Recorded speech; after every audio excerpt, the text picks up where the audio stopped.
Hello बच्चों, welcome back to my channel mission IIT JEE। आज हम ट्रिग्नोमेट्रिक रेशियो एंड आइडेंटिटीज़ के maxima minima से रिलेटेड कुछ क्वेश्चंस करने वाले हैं।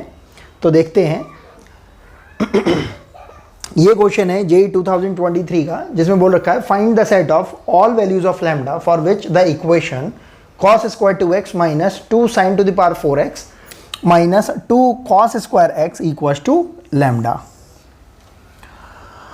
अब इसके अंदर हमें लैम्डा की वो वैल्यूज़ बतानी है, या बेसिकली ये पूछ रहे हैं पूरा सेट बताना है जिसके लिए जो इक्वेशन है ये होल्ड गुड करती हो। बहुत सिंपल सा है।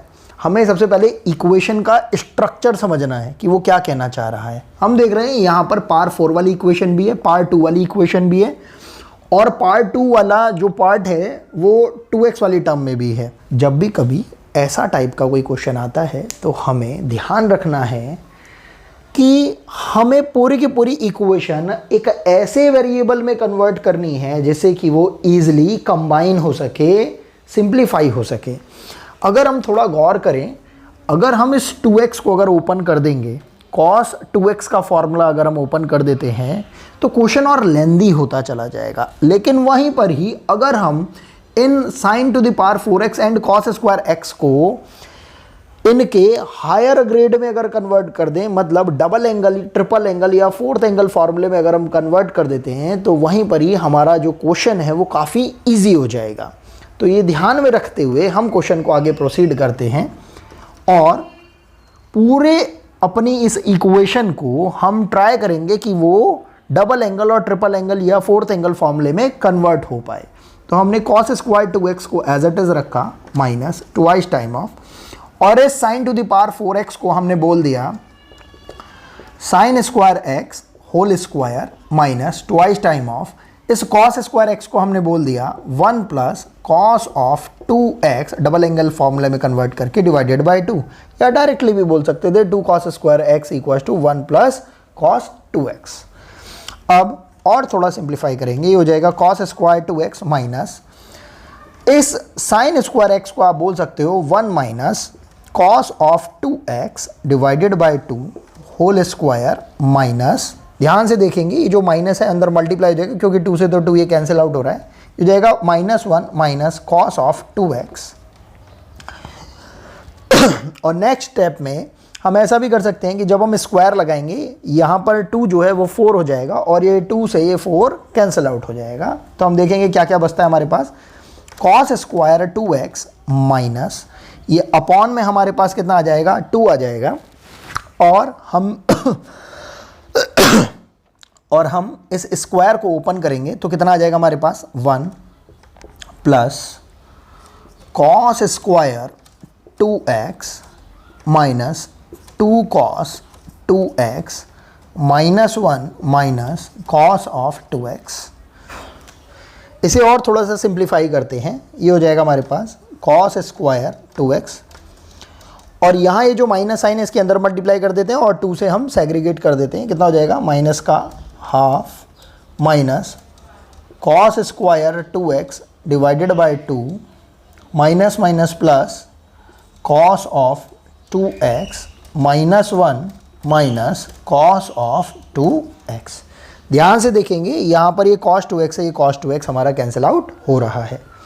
लिख लेंगे हम अपनी क्वांटिटी को, जो भी बचेगी वो आ जाएगी हमारे पास cos square 2x minus cos square 2x, ये हो जाएगा आपके पास cos square 2x divided by 2 minus 1 by 2 minus 1, ये हो जाएगा आपके पास माइनस 3 बाई 2, और इसको भी आप लिख सकते हो cos square 2x minus 3 divided by 2। अब ये जो वैल्यू आ रही है ये सिंप्लीफाइड फॉर्म है हमारे जो एक्सप्रेशन को गिवन कर रखा था उसकी। यहाँ से अब इन्होंने बोल रखा है find the set of all values of lambda, यहाँ से हमें लैम्डा की वैल्यू निकालनी है। एक्सप्रेशन में हमें समझ में आ पा रहा है कि केवल एक ही हमारे पास वेरिएबल की टर्म आ रही है, बाकी 3 और 2 तो हमारा कांस्टेंट है। तो अब इससे सिंपल से इतना समझ में आता है हमें कि हमें अगर सारी वैल्यू लैम्डा की निकालनी है तो ऑब्वियसली हमें एक्सट्रीमिटीज़ वाली जो वैल्यूज़ हैं वो पता होनी चाहिए। एक्सट्रीमिटीज़ वाली जो वैल्यूज़ हैं वो आती हैं हमारी मैक्सिमा और मिनिमा से। तो अगर हमें इस पर्टिकुलर एक्सप्रेशन की अगर मिनिमम वैल्यू निकालनी है तो हमें सोचना होगा कि cos 2x की मिनिमम वैल्यू क्या होती है। वैसे तो हमें पता है कि cos 2x की मिनिमम वैल्यू कितनी होती है, -1 होती है, लेकिन इस पर्टिकुलर कंडीशन में अगर हम -1 रख देंगे तो इस पर क्या लगा हुआ है, स्क्वायर, तो वो बेसिकली मिनिमम होने की बजाय क्या हो जाएगी, मैक्सिमम वैल्यू में कन्वर्ट हो जाएगी। तो हमें थोड़ा सा अपना लॉजिक लगाना पड़ेगा। लॉजिक से हमें समझ में आता है कि cos x की या cos थीटा की मिनिमम वैल्यू तो -1 होती है, लेकिन अगर cos स्क्वायर थीटा की बात करेंगे तो उसकी मिनिमम वैल्यू कितनी रहेगी, 0। तो हम बोल सकते हैं फॉर मिनिमम वैल्यू हमने cos स्क्वायर 2x को कितना रखा, 0। तो यहाँ से हमारे पास लैम्डा मिनिमम की वैल्यू आ जाएगी, जैसे ही आपने इसको 0 रखा ये हो जाएगा हमारे पास -3/2। और जब आप मैक्सिमम वैल्यू की बात करोगे तो आपको cos 2x की वैल्यू कितनी रखनी पड़ेगी, 1। तो यहाँ से आपके पास cos स्क्वायर 2x की वैल्यू कितनी आ जाएगी, 1। और जैसे ही आप वैल्यू 1 रखेंगे तो 1 - 3 -2 -1, तो वहाँ से लैम्डा मैक्स की वैल्यू आ जाएगी आपके पास -1। तो आपके पास जो लैम्डा की जो रेंज आ रही है वो कहाँ से कहाँ तक आ रही है, -3/2 से -1। यही आपका रिक्वायर्ड आंसर हो जाएगा। नेक्स्ट क्वेश्चन की तरफ मूव करते हैं। ये हमसे बोल रखा है, JEE 2022 का क्वेश्चन है। इसमें बोल रखा है find the number of elements in the set S equals to x belonging to real number such that twice time of cos of x square plus x/6 equals to 4 to the power x plus 4 to the power -x। इस question के अंदर थोड़ी basic knowledge की ज़रूरत पड़ेगी, जिसका कि हम यूज़ करके क्वेश्चन को बहुत इजीली सॉल्व कर सकते हैं। जैसा कि हम जानते हैं कि अगर हमारे पास एक्सप्रेशन कुछ इस टाइप का सा है, 4 to the power x plus 4 to the power -x, तो AMGM जब भी कभी हम इसमें अप्लाई करेंगे तो हमें पता लग पाएगा कि इसकी जो वैल्यू रहेगी always and always greater than equals to 2 रहेगी। हम क्या कर रहे हैं, जो एक्सप्रेशन है इसको सेग्रीगेट करके हम चेक कर रहे हैं। तो ये वाला ये जो RHS पार्ट है 4 to the power x plus 4 to the power -x, हम समझ पाएंगे AMGM थ्योरम लगाकर कि ये जो पर्टिकुलर एक्सप्रेशन है इसकी value always and always greater then और इक्वल टू 2 रहने वाली है। और इसके रिलेटिवली जो हमारा LHS पार्ट है, twice time of cos of x square plus x/6 है, इसकी value always and always less than equals to 2 रहने वाली है, क्योंकि कॉस की जो मैक्सिमम वैल्यू रहती है वो 1 रहती है। अब अगर हम एक इक्वेशन रिप्रेजेंट कर रहे हैं जिसमें LHS पार्ट तो लेस देन इक्वल टू 2 है एंड RHS पार्ट आपका ग्रेटर देन इक्वल टू 2 है, तो इक्वालिटी जो हम इक्वेशन में रिप्रेजेंट कर रहे हैं वो कब आ पाएगी, जब ये दोनों ही जो हमारी एक्सप्रेशन है किसी एक पर्टिकुलर वैल्यू के लिए इक्वल हो पाए। अगर ऐसा हो पाता है तो हम इक्वल इसमें लगा पाएंगे, और वो हो भी रहे हैं। हम देख रहे हैं कि ये एक्सप्रेशन भी 2 पर इक्वल हो पा रहा है और ये एक्सप्रेशन भी 2 पर इक्वल हो पा रहा है।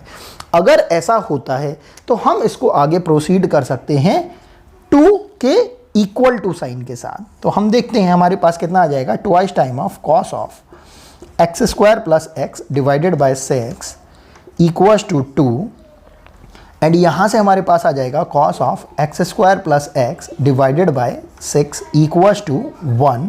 और हमें पता है cos के कौन से एंगल की वैल्यू 1 रहती है, cos 0। तो हमने cos 0 ले लिया, और यहाँ से जब आपने कंपेयर किया तो आपके पास आ रहा है x square plus x divided by 6 equals to 0, और यहाँ से x की वैल्यू आ रही है आपके पास 0 एंड -1। जिस तरीके से हमने 1 को cos 0 लिया है उसी तरीके से हम इस 1 को ही cos ऑफ 2π भी ले सकते हैं। इस तरीके से वैल्यू हमारे पास इनफाइनाइट आ सकती है, और कंपैरिजन करने पर हमारे पास x की इनफाइनाइट वैल्यूज़ अवेलेबल हो जाएंगी। लेकिन इन सारी इनफाइनाइट वैल्यूज़ के अंदर जितनी भी वैल्यूज़ हमारे पास x की आएंगी, उन सारी ही वैल्यूज़ को जब हम अपनी एक्चुअल इक्वेशन के अंदर जब हम पुट करके देखेंगे तो ही जाके हमें एक्चुअली पता लग पाएगा कि क्या वो सेटिस्फाई कर पा रहा है इस पर्टिकुलर सेट के लिए या नहीं। तो अगर हम देखेंगे कि अभी के लिए केवल 0 के लिए ही, जब ये जो हमने cos 0 वैल्यू एज्यूम करी थी 1 के लिए 2π ना करके, तब हमारे पास ये जो दो वैल्यूज़ आई हैं x इक्वल टू 0 एंड -1, तब उस पर हमारी ये जो एक्चुअल इक्वेशन है वो कैसा बिहेवियर शो करती है। तो हमने क्या करा, अपनी इस पूरी की पूरी इक्वेशन के जो RHS पार्ट है इसमें x इक्वल टू 0 पुट करके देखा। जब आपने इसमें x इक्वल टू 0 पुट किया तो आपके पास आया 4 to the power 0 plus 4 to the power -0। यहाँ से वैल्यू आती है आपके पास 1 प्लस 1 और टोटल वैल्यू आती है आपके पास 2। हमने स्टार्टिंग में देखा था कि हम कब किस कंडीशन के लिए बात कर रहे हैं, इक्वलिटी वाली जो कंडीशन है, इक्वालिटी वाली जो कंडीशन है वो केवल कब आई थी, जब हमारे पास ये LHS एक्सप्रेशन भी इक्वल टू 2 आ रहा था और RHS एक्सप्रेशन भी हमारे पास इक्वल टू 2 आ रहा था। अब x इक्वल टू 0 पर हमारे पास RHS वाला जो एक्सप्रेशन है वो वैल्यू 2 दे रहा है। इसी तरीके से जब हम x इक्वल टू -1 के लिए बात करते हैं तो RHS वाला जो एक्सप्रेशन है, इसको एक बार और देख लेते हैं। ये हमारे पास देता है 4 to the power -1 plus 4 to the power 1। यहाँ से वैल्यू आएगी आपके पास 1/4 plus 4 which is not equal to 2। हम यहाँ से थोड़ा सा अगर ऑब्जर्व करें तो हम देख पाएंगे 0 के अलावा चाहे -1 आए, -2 आए और चाहे कोई भी रियल नंबर आ जाए हमारे पास, हमारे एक्सप्रेशन के अंदर LHS पार्ट RHS पार्ट के इक्वल कभी भी नहीं हो सकता है। और जब इक्वल ही नहीं हो पाएगा तो जो हमारी ये जो इक्वेशन है वो होल्ड गुड नहीं कर पाएगी। इसीलिए इस पर्टिकुलर इक्वेशन के लिए जो हमें पूछा गया है find the number of elements, तो नंबर ऑफ एलिमेंट्स जो हैं, नंबर ऑफ एलिमेंट्स केवल और केवल एक ही ऐसा होगा जो इस इक्वेशन को होल्ड गुड करेगा, और वो कौन सा है, x इक्वल टू 0। तो हमारा आंसर कितना होने वाला है, 1, क्योंकि इन्होंने क्या पूछा है, number of elements. Okay, next question की तरफ मूव ऑन करते हैं। ये है हमारा JEE 2019 का क्वेश्चन। इसमें बोल रखा है find the maximum values of 3 cos theta plus 5 times of sine theta minus π/6 for all values of theta belonging to R।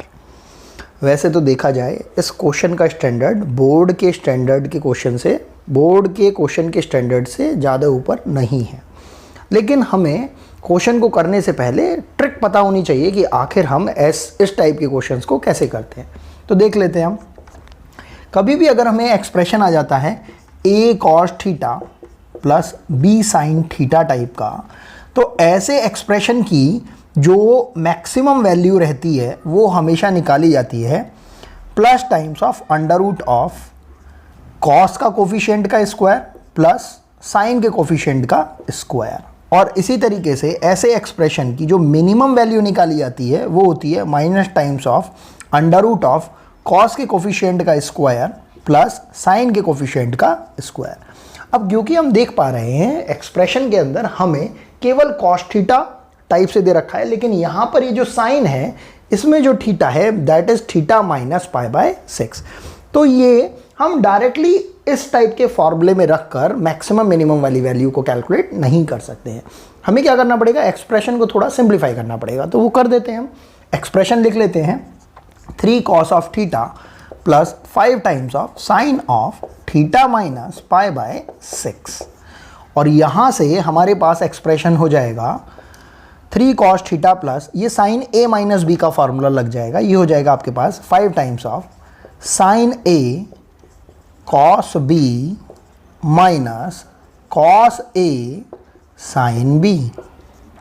ये वैल्यूज़ हमें आइडिया होंगी तो हम इजीली लिख पाएंगे। ये हो जाएगा 3 cos थीटा प्लस, देखिए cos π/6 cos 30 की वैल्यू होती है √3/2, वो मल्टीप्लाई जब इसमें हो जाएगी तो कितना हो जाएगा 5√3 divided by 2 sign theta minus, इसी तरीके से साइन π/6 साइन 30 की वैल्यू 1/2, तो ये हो जाएगा हमारे पास minus times of 5/2 cos theta. जो cos वाली टर्म्स हैं उनको एक साथ कर लेंगे और जो साइन वाली टर्म्स हैं उनको एक साथ कर लेंगे। यहाँ साइन की 2 टर्म्स है ही नहीं, तो इसलिए केवल cos को ही करेंगे। ये 5/2 है, ये 3 cos थीटा है ये, तो यहाँ पर ये हमारे पास हो जाएगा 6 माइनस, तो ये हो जाएगा cos theta divided by 2 plus 5√3 divided by 2 times sine theta. तो यहाँ पर हमसे इस एक्सप्रेशन की मैक्सिमम वैल्यू पूछ रखी है, तो मैक्सिमम वैल्यू आ जाएगी हमारे पास under root of cos theta का जो कोफिशिएंट है उसका स्क्वायर प्लस जो साइन थीटा है उसके कोफिशिएंट का स्क्वायर। ये हो जाएगा हमारे पास अंडर रूट ऑफ 1/4 प्लस 75/4, जिसको ऐडअप करने पर कितना आ रहा है हमारे पास 76/4, और 4 से 76 को कैंसिल आउट किया 19 टाइम्स, तो वैल्यू आ रही है हमारे पास अंडर रूट ऑफ 19, और यही हमारी क्या होगी रिक्वायर्ड वैल्यू। आज के लिए हम इतना ही करते हैं। नेक्स्ट क्लास से हम जेईई एडवांस के ट्रिग्नोमेट्रिक रेशियो एंड आइडेंटिटी से रिलेटेड क्वेश्चंस को देखेंगे, और उसमें हम देखेंगे कि किस तरीके के वेरिएशंस आईआईटी जेईई उसमें आपसे पूछता है और दिखाता है। अगर आपको किसी भी क्वेश्चन से रिलेटेड डाउट हो तो प्लीज़ आप कमेंट बॉक्स में मेंशन करिए, और अगर आपको वीडियो पसंद आए तो प्लीज़ आप वीडियो को ज़्यादा से ज़्यादा लाइक करिए, सब्सक्राइब करिए और ज़्यादा से ज़्यादा शेयर करिए। Thanks for watching.